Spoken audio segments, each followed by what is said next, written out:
Welcome to Good Life. I'm Dean Wilson. So glad you joined us today. We're always happy to have you follow us on social media as well as goodlifetelevision.org, where we have all these great interviews, great people, different industries, different walks of life, life experiences, entrepreneurs, public servants, overcomers. We've had a little bit of everything. So you can find all the long form interviews at goodlifetelevision.org. You can also find what we call power clips, which is kind of some of the great moments from those interviews.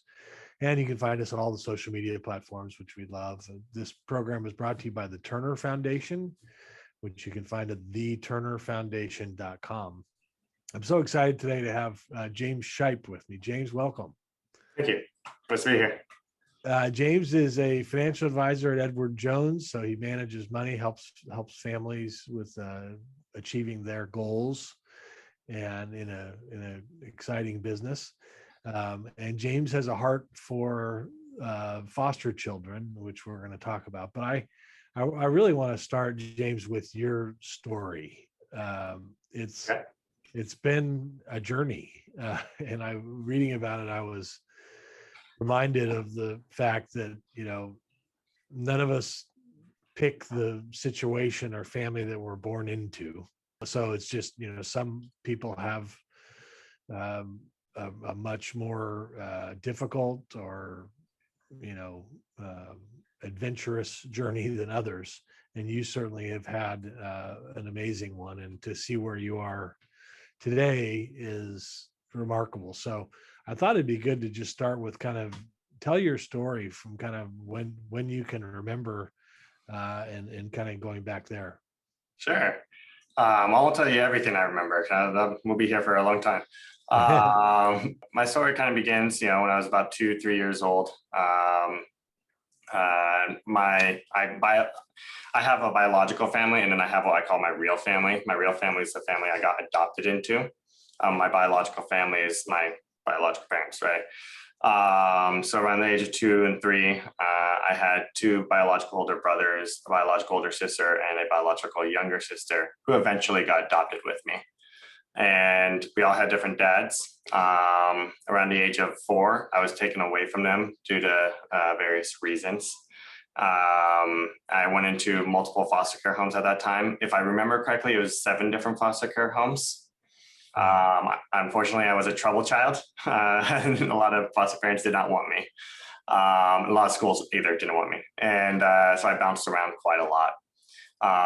When I was 6 years old, I met my real parents, the ones who eventually would adopt me. And first thing I ever said to them was, "Are you my forever family?" And yeah, it just kind of goes to show what I was looking for at that age, and I didn't understand what a family was.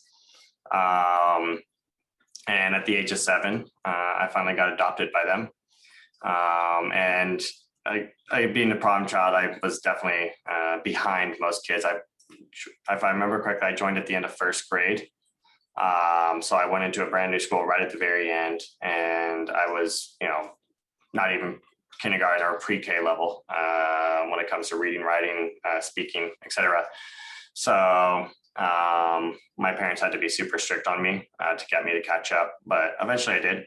Went off to middle school, high school, eventually turned into a pretty good student, got involved heavily in cross country and track, and that kind of changed everything for me. I had so much energy and so much built-in aggression that allowed me to release it through running miles at a time. And then I went off to college, eventually moved down here, met my wife, and we had our daughter 6 years ago on Sunday. My daughter turned 6 on Sunday. We're super excited about that. And I went into EMS, became an emergency medical technician in the medical field, and realized that it was, although I loved it, not very good for having a family. Just never got to see my family. And eventually my daughter blocked me from leaving the door because she hadn't seen me in weeks at a time. So kind of realized I had to make a change. And so I'm here right now. Get to still help people, but be there for my daughter. And actually she's here today. Oh, great.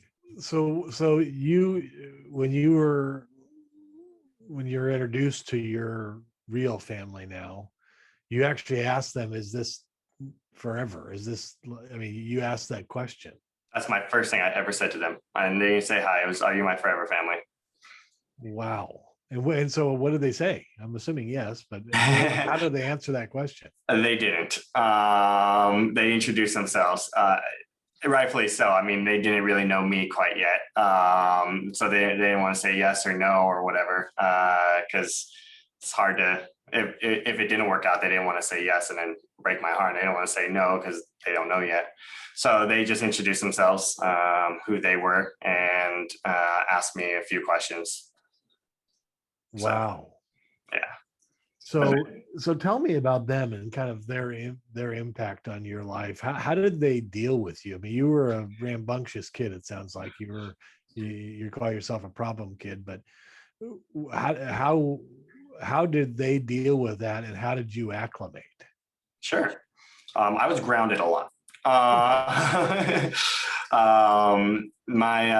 Mainly it was my dad who basically, when he took a look at my quote file and then met me, he realized that I was very similar to he was as a kid. Very energetic, very outgoing. I had absolutely no problem talking to people, but there were those issues that came with all of that.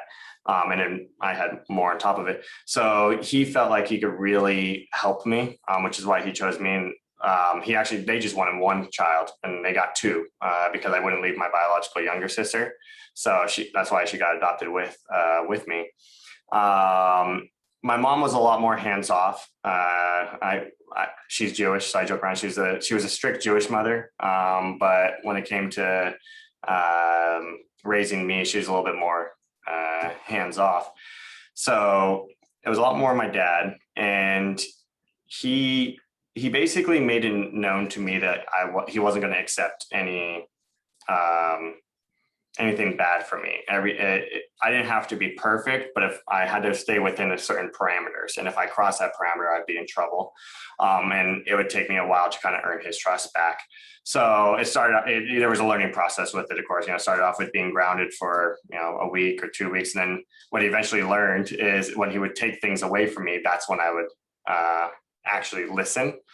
Probably, and I think it was because through foster care I didn't have anything. I carried around a small black bag, and it had a Curious George bear in it, and some toothpaste and toothbrushes, and that was about it.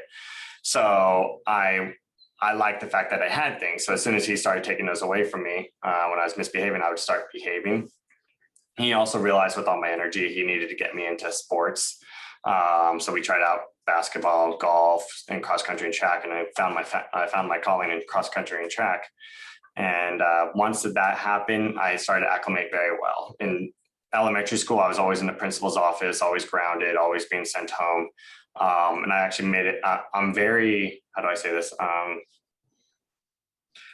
I'm one of those guys. I always have to prove myself to other people. And so my dad made it a challenge to me to prove that I won't go to the principal's office when I get to middle school. And that was a goal of mine. And I failed. I went twice, if I remember correctly. But by the time it taught me a lot. By the time I got to high school, I was good, and never went back to the principal's office. Wow. So he disciplined you. Yes. Never through anything physical, obviously. My dad wasn't like that. But he was strict in the sense of, I needed to be the best version of me. And if I wasn't going to be that, then that's when I would be, quote, in trouble. And, the Nintendo would be taken away from me, or whatever the punishment was at the time. Yeah. And what's your relationship with him now? He's one of my best friends. He's the reason why I became a financial advisor. He's up in San Luis Obispo. He's an FA up there. Oh, yes. But yeah, we talk daily. He's getting married, remarried next week. So I get to go to his wedding. Wow. Yeah, one of my best friends. That is amazing. So there's a person that took in two children. There was risk. It wasn't necessarily pretty or ideal. I mean, you had a little file, and he had a big file. He had a big file. And he changed your life. I Yes. mean, that's incredible. I was going to say, some of the stuff that he saw in that file that he thought was funny was like the file said that I was, I don't know the correct term for it, but or at least nowadays I don't know the correct term, but back then it was clinically retarded. And they said that basically I was going to end up in jail, that I was not going to do much with my life, that I don't have the IQ for it, I don't have the drive or anything to do that. And that it's kind of funny when my dad told me that, and then I read the file, I saw that, and it kind of pushed me to be like, fine, let me show you. Yeah. And come to find out it was all wrong, but my dad saw that it was. But yeah, that's what my file said back then. So that's what your file said, and your dad didn't believe it. Yeah, my dad didn't believe it. He realized that if I was masking a lot of things that showed those, just out of anger and fear and all that. Right. And who wouldn't be angry if they came out of what you came out of? Yeah. I mean, so what is your vision for your family? I was just thinking about this morning when I was reading about you, saying, okay, here's someone who, what you learned in terms of what a family was. I mean, you're talking about, 5 kids with different biological fathers. So it's kind of a mess, and not ideal, to say the least. You experienced violence, you experienced, probably neglect. I don't know the details, but I mean, it was rough. And then here you are now building your own family. And sounds like you're doing a really wonderful job. What's that transition like? How have you reframed what a family is? Sure. So it's kind of funny when I've known always I was going to want a family. I probably cut stems from the fact that I didn't have one for the first 7 years of my life. So I always knew I was going to get one. But then when I found out that my wife and I were pregnant, I got scared. I'm not going to lie, because I was so scared that I was going to follow down the route of my biological family, not my adopted/real family. So it was a bit of a learning curve for me, because one, I don't really know what it's like to father anyone younger than 7 years old, because I didn't experience anything of that until I was 7. So baby, toddler, that was all like, let me just figure this out. I'm sure most parents are. You don't know until you do it. So as far as that goes, like my vision has kind of evolved over time. When I thought I knew exactly what the perfect family was when I got married, and then when I had a child, that started to change. I would say now, like, for me, it's where, my daughter, who's currently over there right now, she can come to me for anything. She's happy to see me every single day. She knows that I love her. Even when I, punish her, or she's grounded or whatever, she still knows that I love her, and I tell her that every single time. Obviously, there's always going to be fun issues no matter what you do when it comes to a child, especially one that's just as energetic as I am. But for me, it's just more that, like, showing that love, knowing that no matter what happens, she can always come to me.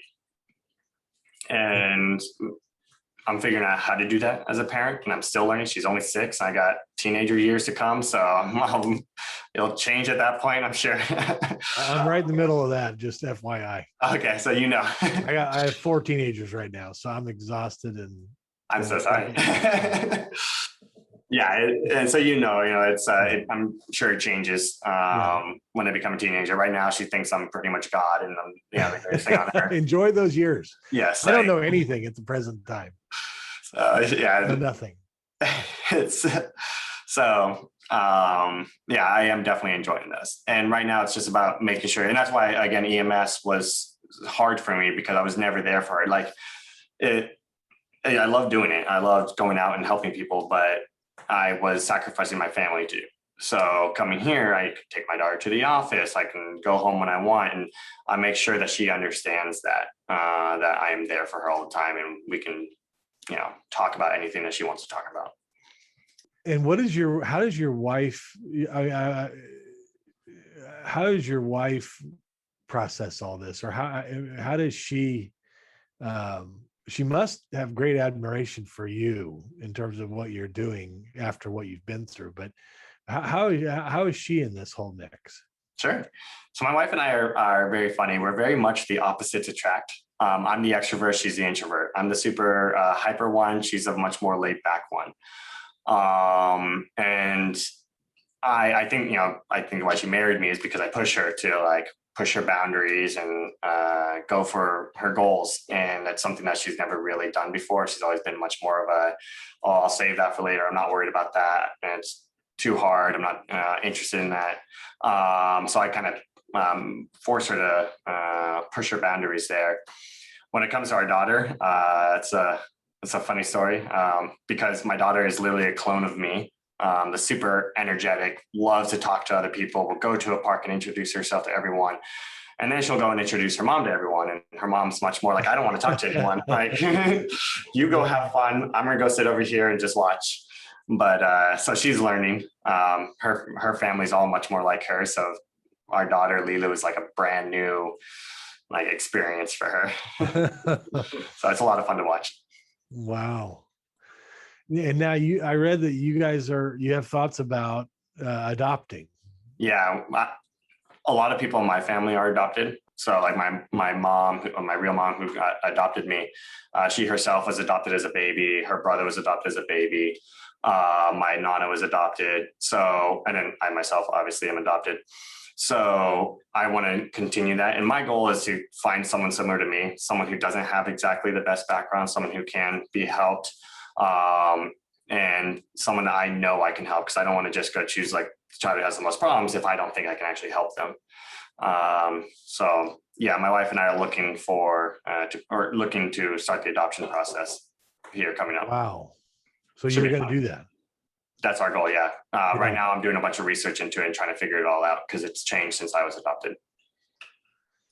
What is your advice for somebody who's interested in adoption, to me, the way it is in my mind is it's like, this is the most amazing thing in the world. I mean, in one sense, because it's like, here you have a child who, goes from whatever their background is to,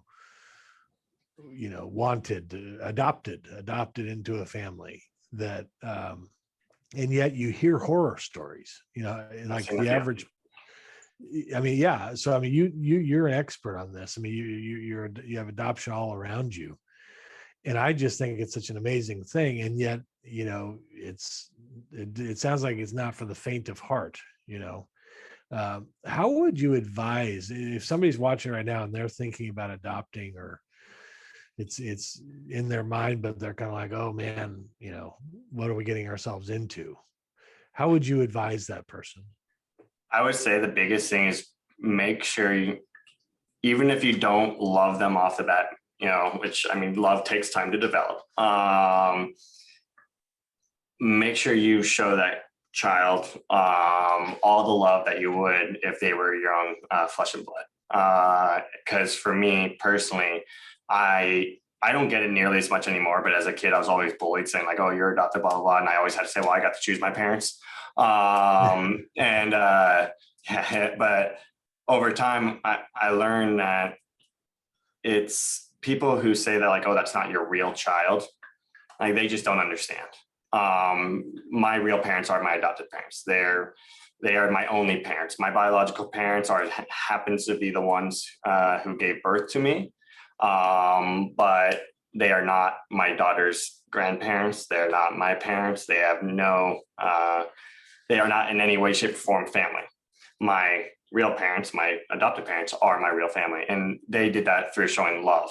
So, and unfortunately, I do run into people who say like, oh, well, I couldn't love a child like if they were my own. So I would say if they are looking to adopt, make sure they understand that child is going to be theirs. It's, it may not be flesh and blood, but it is as much their child as anyone who flesh and blood was, or is, sorry. And love them as much, if not more. Yeah. Wow. Is it still a very complicated and expensive process? So that's part of the research I'm doing. It is definitely complicated from what I'm seeing, in the sense of, you got to get background checked and approved, basically. Kind of like, to be honest, is similar to when you adopt an animal. People come to your house, they check it out. At least every animal adoption I've gone through. I didn't have to go through a background check though, but they come to your house, make sure that you are a legit person. So I would say that in that sense, it's definitely complicated. It is also, just from experience, it's going to be complicated, changing the ideals around the family. My mom's side of the family is mostly adopted. My dad's side of the family is a lot less adoption. So my dad had to kind of like train his side of the family to understand that this is your grandchild, this is your nephew, this is your cousin. Even though I started at 7 years old, already being able to say grandma, grandpa, not starting at baby and eventually saying my first word. Like we skipped all those steps. So it's complicated in that sense. As far as expensive, from what I understand and the research I've done, it's not very expensive. And as a matter of fact, you can find, even for the little expenses that there are, you can find help. I believe that the government will even help you out if there's expenses with raising the child, like send you monthly or yearly payments. Don't quote me on that. I'm still doing research on that, but that's from the little research I've done. That's what I've heard. Wow. Yeah, that's good, because I've always thought, man, they should make it easy. Like if we want to, if people are willing to do this and take this on, we should not make it more complicated. It should be easier. Yeah. And it's a good idea to make payments. I mean, if they need help financially to make it work, that seems like it makes a lot of sense. Yeah, and I would agree and disagree with the whole complicated, because you want it to be complicated enough where not just anyone who is going to adopt for the wrong reasons can. You want to make sure that the person who wants to adopt actually is willing to go through the process to adopt. And it's not just a spur of the moment, I want a child, and then a year later, they weren't fit to be parents or not ready, or whatever the reason may be. So I would say, yeah, they can make it easier, but at the same time, it's good to. You want to vet, you got to vet them. Exactly. Yeah, that makes sense. This is an amazing story, man. I'm not blowing smoke when I say I really admire what you've overcome here and what you're doing. And I know that you're statistically probably in the minority from coming from where you've come. So kudos to you and your wife, and it's just wonderful to see that you're building a family and now want to adopt yourself. It's amazing. Yeah, we're looking forward to that. And my daughter, we've been getting her prepped for that too, and she can't wait. She wants a little brother or sister so bad, and she doesn't want the baby either. She wants them to be older too. So she can play with them. Perfect. So. Well, tell her happy birthday from all of us. Will do. Thank you. We appreciate you coming on, man. Of course, my pleasure. All right. Thank you for having me. We'll see y'all next time.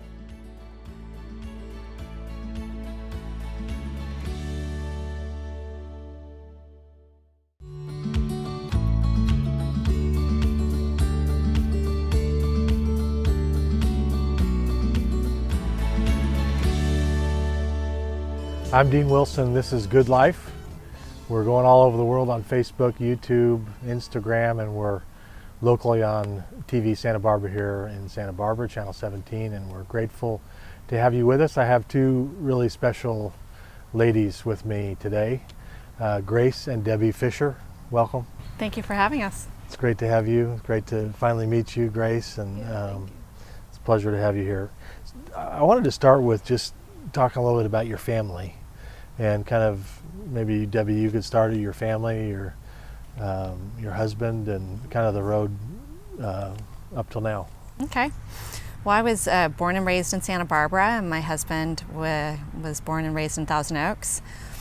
And we had a very typical family for many years. We met in physical therapy school, so we're both physical therapists, my husband and I. And we graduated from college, and we got married, and we had Gracie first, and we loved to go to the park. We loved to go to the beach. We lived down near Thousand Oaks for the first 10 years of our family life together.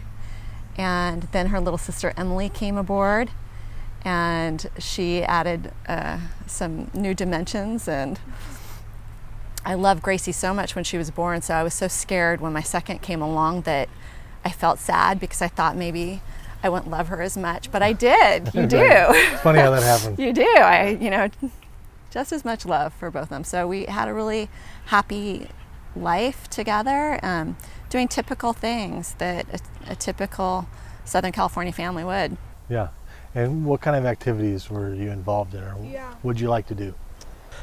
So my sister and I were both very active, and I started dancing when I was in elementary school, all throughout. High school, that was kind of my sport. And then I started playing piano when I was around 5. Really? And then cello in 6th grade, and then finally guitar in high school. And so I was very much an artistic brain, so. Wow. Yes. And so you were junior or senior in high school. Yes. And there was a medical emergency. This is now 2014 we're talking about. Mm-hmm. So you're dancing and playing music and a regular high school kid. Yep. And what happened? Yeah, so this actually all went down on my 17th birthday party. So it was the first day of winter break, and my real birthday is November 20th, but we decided to celebrate it a month later because we were all just so busy with college applications and stuff. So it was December 21st, the first day of winter break, and around 3 p.m. when my friends were starting to arrive, I began to experience this awful pain in my neck and tingling in my arms, and it was a pain that I'd never felt before. It was a super sharp pain, and it was really scary. And so I told my mom, "Mom, something is going on, something really wrong. We need to go to the emergency room, or we need to call 911 because something is not right." So probably within around 15 minutes later, I lost the ability to walk. So it progressed. 15 minutes? Yeah, 15 minutes. So the time it took to drive to the emergency room, in that amount of time, I lost the ability to walk. And then that evening, I could no longer breathe on my own, and so it progressed that quickly. And when I was in the ER, I really had no idea how serious it was. I thought that the doctors were going to figure everything out, and then I'd just go back to my birthday party. So I was like in the waiting room, like asking my mom to take pictures. I just thought it was kind of comical. Like, of course I'm in the emergency room on my birthday party. Like, I just didn't understand that this was going to be something that was going to change my life. So you're in the emergency room, 15 minutes, she can't walk. What are they telling you, or what's going on at this point? I saw the look of fear around me. Really? Not by Grace, but by the emergency room doctor. And it's a small town. I knew who he was, and there were no words spoken, but I could see by the nurses' faces, I could tell this was serious. And so my response was, I was trying to control as much as I could in an uncontrollable situation. So in the emergency room, I was trying to control everything that I could in an uncontrollable situation. So there was a little bit of blood that I saw on the bed that she was lying on, and I immediately got antibacterial wipes off. Not my blood. Not her blood, somebody before us. But I started wiping it down, and I tried to control everything I could. I wanted the bed to be clean, and I was listening, and I was trying to do everything I could. Yeah. But at the same time, I was quietly praying inside because I realized this was not a situation I had any control over. Yeah. And then what's day 2? What's day 3? I mean, she's in there, they're testing blood work, are they telling you? So they were giving us the options of what they thought it might be. transverse myelitis, Guillain-Barré, and then it was about day 2 or 3 that a new neurologist came in and he talked to us about acute flaccid myelitis.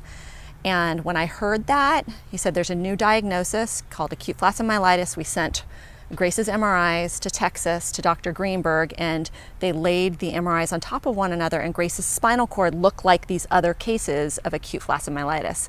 And when they said that, it made sense to me because Grace was flaccid. As a physical therapist, I knew what that word meant. She had no tone, no spasm. She was completely flaccid. There was nothing there. And in the early days, she was so flaccid that she couldn't hold up her head. She was like a newborn baby where you had to support her head. She could not even hold up her head in the hospital. Oh my goodness. So they eventually said she was the 101st case of acute flaccid myelitis in the United States. And they started a bunch of different treatments to try to do something with her. And towards the end, they said, we're going to throw the baby out with the bathwater and we're going to give her this chemotherapy agent. And they just gave everything they could think of to try to help her situation. Wow. And so they were trying to stop further progression. Right, and try, once it appeared that it paused or stopped, they were trying to give her things to improve her function. And she went on a round of plasmapheresis, and I do think that, was it the stage of when she would get a little improvement, or did she actually improve? I'm not quite sure. Wow. But she has improved. She can hold up her head, and she has her voice, and she can eat, and there's a lot of things that she could not do in the beginning. So you went to Colorado, you went to the Craig Rehabilitation Center? Yeah. And what was that like? And because I read on your blog, I think, or somewhere today, you really thought everything was going to come back. I did. Mm-hmm. And then at what point was it where you realized this wasn't coming back? Or what was that that Colorado experience like? Yeah, so you hear the word rehab, and I thought I was going to go there and get better. And I really didn't think of myself as a spinal cord injury either, because I didn't do anything to cause this injury to myself. So I got to Craig, and all the people there were amazing. They really cared. And it felt good to be cared for in that way. But it was probably around maybe the 6th week there, and they started to,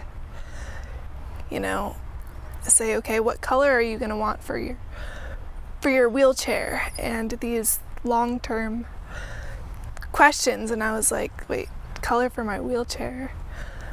I thought I was going to walk home, not like need a wheelchair. And so that was hard to hear. Yeah. Definitely. And but at the same time, no one there ever told me I was never going to walk again. So I think I never really had anyone give me those I never had anyone tell me I wasn't going to walk again. So I think a part of me still might believe that I too will walk again. I'm never going to give up that hope. Yeah. It just is definitely not as quick as I was hoping. Yeah. Did you have a community of support around your family, or what was that like? I mean, how did the community respond? The community in Santa Barbara was amazing, and when we got to Denver, the community there was amazing because everyone's connected. So people in Santa Barbara called their friends and their neighbors and people they knew in Denver. So I really felt like through this process that we were really supported. The day before she got sick, she played guitar and sang at a Christmas party for the Firefighters Association. And so the Firefighters Association put on a fundraiser, and with that money we got an accessible van for her. Wow. And the associate pastor at our church had a good friend in Denver that he called, and they let us use their car. Now, I don't know if they knew how long we were going to be there. We were there 7.5 months. Oh. We used their SUV the entire time Wow. we were there. Wow. And people took us in and they checked on us, and people would visit, and I'd say thank you so much for visiting us. It's so thoughtful. We barely know you. And there were quite a few people that said, you know, we don't come in here for you. We come in here because we feel profound love within this room. I didn't always feel that way. I was scared. I was scared, and I didn't always feel this profound love that was holding me up. But that profound love was holding us up, because I was walking, and I was able to be there for Grace in a way that I don't think that if you would have told me I had to do this, I don't think that I would say I would not be able to do it, but I did. Right. And we're still doing it. Right. So this is like a new life. I mean, and so we're 5 years in almost. What's it like? I mean, obviously it's very difficult, and there's been huge challenges you faced, but then I read about what you're doing and your foundation, which we'll get to in a second and all that, but what's it like now? Or, I mean, how would you characterize this new life that you were kind of forced into? Yeah, so I think prayers carry you in many different ways, and I heard all the time that, you know, we're praying for your family, we're praying for you. And at first I was like, okay, I hear this all the time, that I'm being prayed for, but yet I'm not getting any better. But at the same time, our family was so supported in so many different ways, and I really never went through a deep depression or anything. My soul was always very, very much positive, and I felt good. And so I feel like those prayers were maybe just presented in a different way than I was expecting. So Maybe they help sustain you. Is that yeah, Yeah. And I still feel that way. I still feel like I'm being supported every day. So I don't know if that really answered. Yeah. And you must have gotten really close to your mom, I did. because you guys are probably always together. Our family has always been close. I've always been close with my parents and my sister, but I think this has definitely brought us closer. You know, one of my blog posts, I talk about my mom and I read a book together, and it asked, like, ask whoever you're with what their favorite flower is. And it was like, if I was at college, I would never be asking my mom, like, what's your favorite flower? her favorite flower is. Yeah, so we're learning new things about each other every day, and I'm really grateful for that, because I don't think a lot of kids my age really have those conversations with their parents. Your household now, I mean, do you have help in the house? Is it, how does this change your family? What's it like? Well, December 20th, 2014, she was super independent, and one way our relationship has changed is Grace would never sit still. She would never sit down next to me for more than 5 minutes. She couldn't sit through a movie. She was always on the go. She had 5 piano students. She had a cello student. She was always doing something. Now she's stuck with me. And the first year we were in a hospital, and Grace, she was never left alone, because she could not push a call button. she couldn't really hit her head with the call button anyway, so we were always with her. Together. And so when we came back to Santa Barbara, our house felt so big because I was used to living in one bedroom with her, and my husband eventually had to come back to go to work, but we would switch off. When we first got to Denver, he'd spend a night with her, then we'd switch off. One of us would stay with the little Emily in the family housing, and the other one would stay with Gracie. So when we came home, the house felt big and it was scary, and I thought that we would have a lot of nursing help. I thought that we would have much more support than we did, and I was scared and I felt alone. But Craig Hospital gave me the tools to take care of her, and I just knew what I had to do. And so I just kept, it's like becoming a physical therapist. You have a knowledge base. That's what you do as a therapist. And my knowledge base changed when we were at the hospital. There were so many functions. I mean, I had to I still do, get her on and off a ventilator every night. Really? Every morning. She's on a ventilator every night. And that seems like second nature to me. Her little sister can do it. But of course, at first it was really scary. Yeah. So we've had intermittent nursing, and that is something that we struggle with, but I feel like we're in a really blessed state right now. I played beach volleyball this morning, and I'm grateful for it. And so when we have nursing, I try to get out there and I try to do things to kind of fill my well and give myself a little oxygen. And then when we don't have nursing for whatever reason, because somebody gets sick or whatever, then I have the tools that I need to take care of her. And I'm blessed to be around her. She's really positive, and not everybody would take it so gracefully. So Yeah, you have the right name. yeah. How do you stay positive? What do you think about? I mean, how's your attitude, what it is? Honestly, a lot of it has to do with my family and the people that are around me.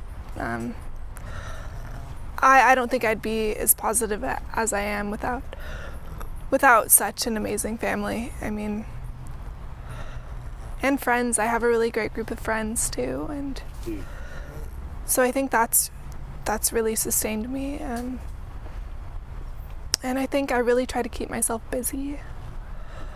So I'm not just sitting around feeling sorry for myself. Yeah. Because that's easy to do too.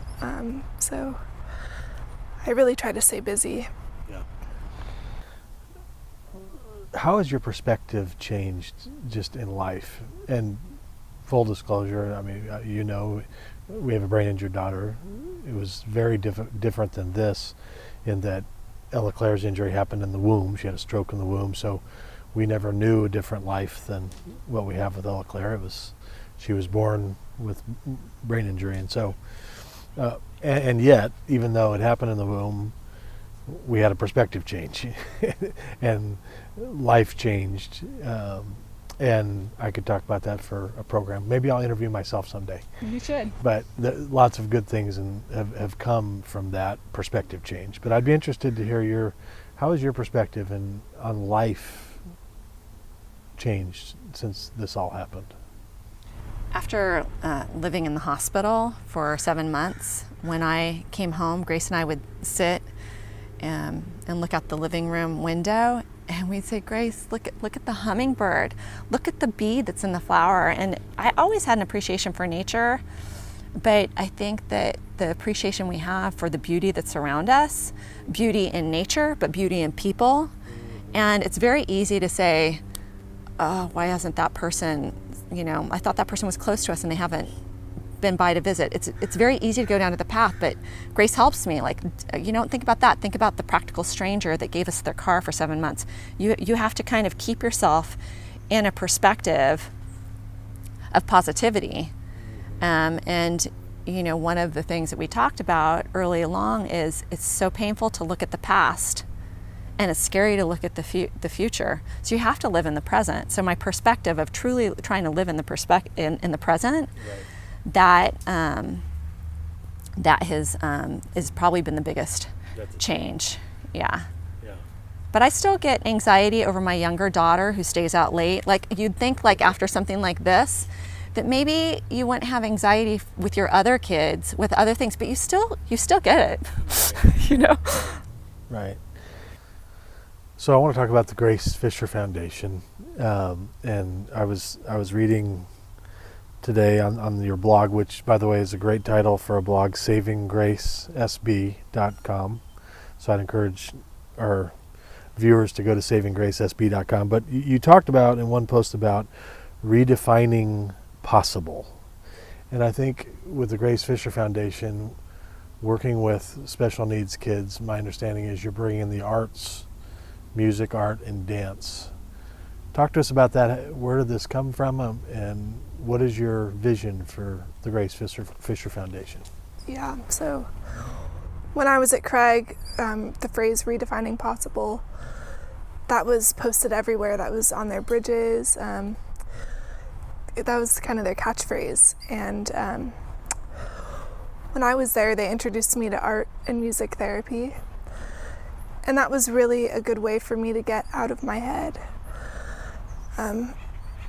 Out of thinking about, you know, what I'd lost and what procedures might lie ahead. I was really staying in the moment, and that was really important when you're going through a traumatic change like this. So that was where I was introduced to music and art.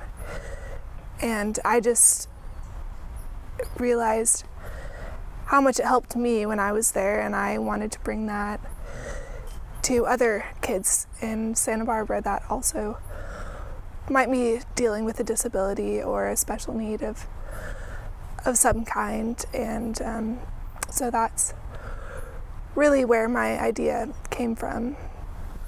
And you paint with your mouth. I do. I paint with my mouth, yeah.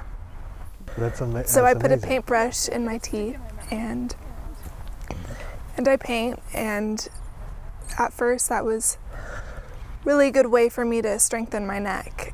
And at that time at Craig, I was like, oh, I have to go to another physical therapy session. Like, it was just something that I really didn't look forward to, but with art, it was a good way for me to strengthen what I did have without thinking about it. Right. So doing something versus just sitting there and thinking about what you've lost. You mentioned what you've lost was good for you. Yes, definitely. And then you also can do it. You can paint. Yeah. That's incredible. Yeah, thank you. And are you teaching, so on the art side, you'd have a special needs group? So we host art workshops. Okay. Yeah, so we use the facility at the First United Methodist Church. They have a really great facility there that we host our workshops in, and I think the last time we had it, around 100 kids showed up. Is that right? So yeah, it was all quite a big special group. needs or just some? It's combined, but mostly special needs. But it's mixed. So we say Wow. kids of all abilities, and so it's a mix. Yeah, and the functions like the picnic at Tucker's Grove, it was picnic and art. The families came, and the nice thing about that is that what I'm hearing from a lot of the parents is they have a place that they can take either their special needs kids or their typical kids, but not a place that everybody has something to do. Right. And so I think it's been really powerful to have the families come together and meet one another, and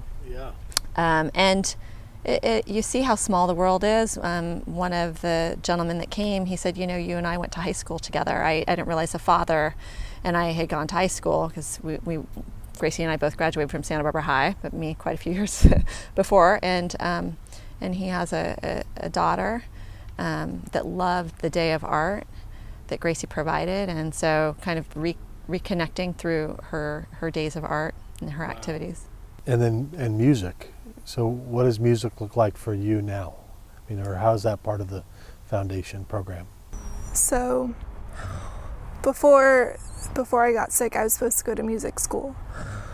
So I played piano, guitar, and cello, and that's what I wanted to do with my life. And I always thought that music was going to be a part of what I was going to do for the rest of my life. It was my passion, and when I lost the ability to play music, that was really hard.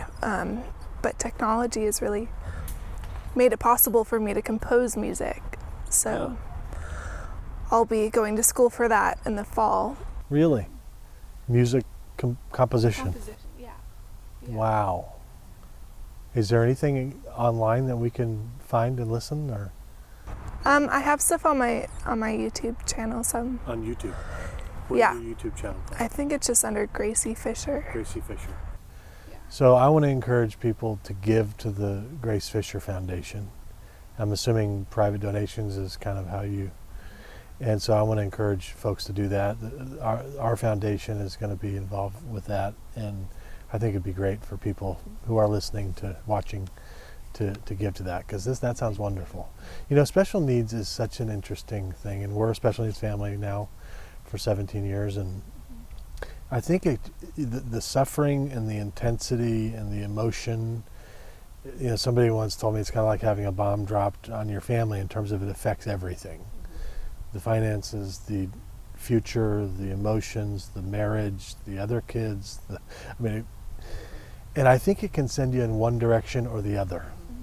I think it can blow it up, and I've heard that 80% divorce, or I think it can take you to a whole new level of depth and love and perspective change. Would you agree with that? Absolutely. And your family seems to have gone. And it has to do absolutely with you're saying with the perspective. I remember apologizing to my husband, saying, "I'm so sorry, I'm not being much of a wife." And he said, "You're much more of a wife than I ever thought I could have, because you're taking care of our daughters. See, you're only one person. You can only devote so much attention." So he has to be on board about the bigger picture. Right. To be on board with that, because I wouldn't be able to give him as much attention perhaps as I once did. You can't. I can't. And on that note, your life's changed in this process. And one of my theories is I think that we're never more alive than when we're giving our lives away.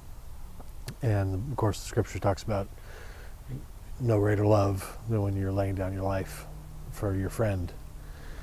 What have you experienced in that way in terms of joy, or what in the process of kind of turning in your life as you knew it for this new adventure of laying down your life for Grace? When I was a little girl, I remember my grandmother taught me a prayer, and she said, you know, when you feel lost, you know, just ask the Lord to guide you. You know, God, lead me the righteous way. And I just remember just mumbling that throughout this experience with Grace, and I feel like I have been lifted and I have been given great peace. So, you know, this happened December 21st around Christmas. I had such a profound sense of peace that I know did not come from me. It did not come from me. It came from all the prayers that were being poured towards us, and God's love was still there amidst such tragedy. Yeah. And you talk about perspective and joy.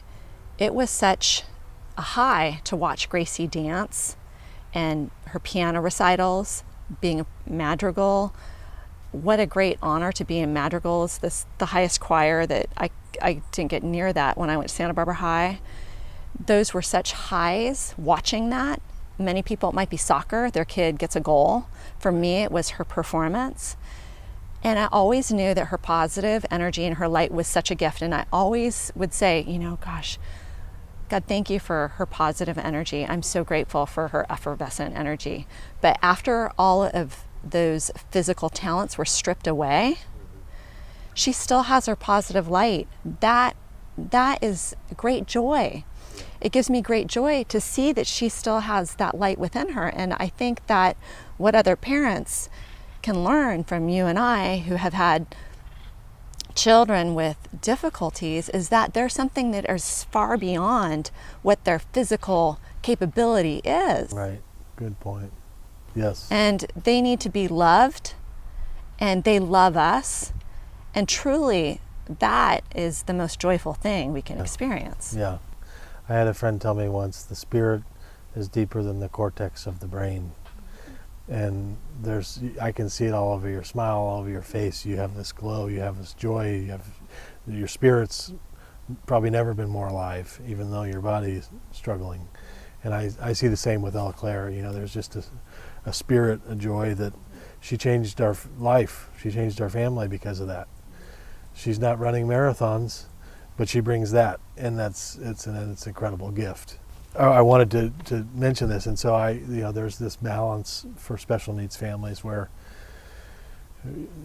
today is the focus. You really can't do much about tomorrow, and you don't really want to maybe necessarily think about yesterday. We have today, and we want to get better, and I want you to get better and have the best experience you can have on earth. I want my daughter to get better, because we want that to make life better on earth. I also read this scripture today from Philippians 3. It says, "But our citizenship is in heaven. We eagerly await a Savior who will transform our lowly bodies so that they will be like His glorious body." And I wonder if you ever think about a new body and the truth and the hope of that. Do you ever think about that? Is that encouraging to you? Yes, I do think about that. But at the same time, I only see what's right in front of me. So that's a really hard concept to fathom. But I do think about that often. And we have, so one of my old doctors, he comes over and reads the Bible to us on Fridays, and he will bring up concepts like that really make me hopeful for heaven and for my next life. But all of those concepts are really hard to understand, especially when we're living on earth and this is really all we know. Right.